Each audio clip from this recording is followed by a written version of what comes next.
Hi, I'm Pearl. This is a monologue I wrote in the voice of Grandpa Morris, and I will be adding a little Yiddish as I work on it. But I thought you might like to hear it. What is this daddy business? I say, I am your papa, your papa.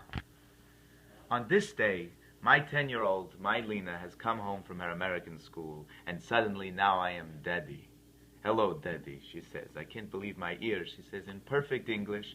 She says, all of my friends call their papas Daddy, and I am ashamed, Papa. I am ashamed. Ashamed. I flip through the pages of the translating dictionary on my desk. Verschämt. Ashamed. Oh, you want to talk about ashamed?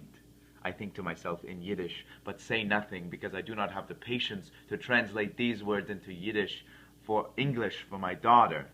My daughter, who would then say to her papa that he needs to take an English class because she cannot understand his Yiddish. My Yiddish!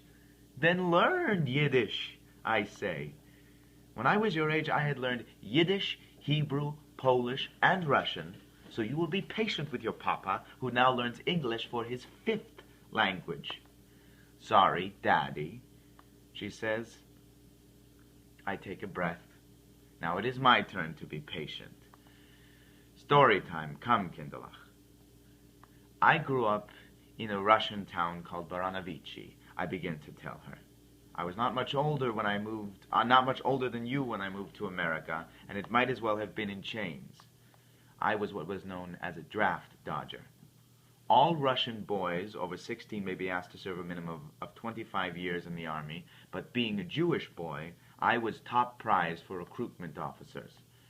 They thought that 25 years in the army would separate a Jewish boy either from his faith or from his life.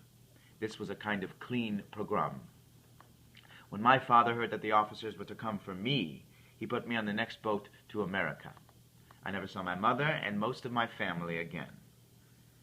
15 years ago, I was forced to run from a country that would try to squash my family's identity.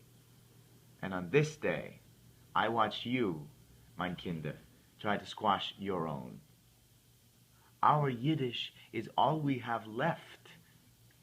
I tried to explain to her, you must wear it as a badge of honor, not as a mark of shame.